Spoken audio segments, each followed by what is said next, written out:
name is Lucio, and welcome to the show. Today I read and finished the Dhammapada, one of the best known and best loved works of Buddhist literature. The Dhammapada forms part of the oldest surviving body of Buddhist writings and is traditionally regarded as the authentic teachings of the Buddha himself, spoken by him in his lifetime and memorized and handed on by his followers after his death.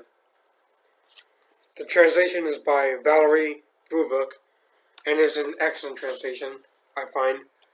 Moreover, here's some information from encyclopedia.com that states the Dhammapada is a Buddhist text that is believed to record the actual words of the founder of Buddhism, Siddhartha Gautama.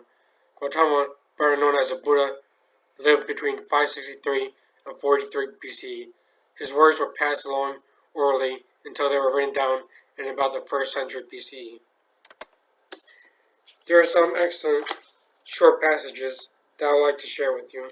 But first, in the introduction of the text, in the section called The Life of the Buddha, it states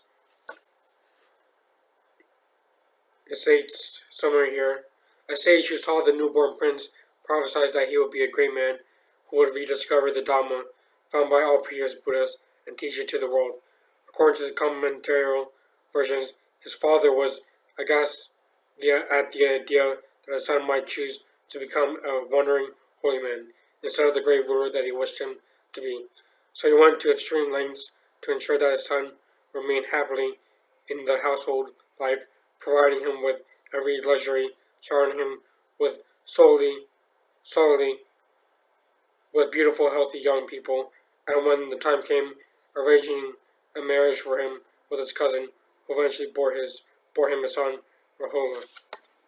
This is the archetypal story in which the parents have a set path for the child, without realizing that in order for the child to be an authentic being in the world, he has to create a new path for his own life and to venture out into the unknown and escape the comfort life that he lived once before. I'll read you one story or chapter from this text, which can be found on page 44, chapter 17, called Anger. You should give up anger, abandon pride, go beyond all fetters. If you do not cling to name and form, possessing nothing, sorrows cannot attack you. The thing I find about anger is that in the midst of our anger, or on the onset of becoming angry, we feel justified in lashing out and reacting in a way that seems to fit. However, upon closer reflection and analyzing the situation later on, we realize that we are mostly in the wrong of our anger. This text does have some problems like repetition, as do all religious texts, from the Book of Eli, or the Books of Eli, to the Upanishads, or the Pali Canon.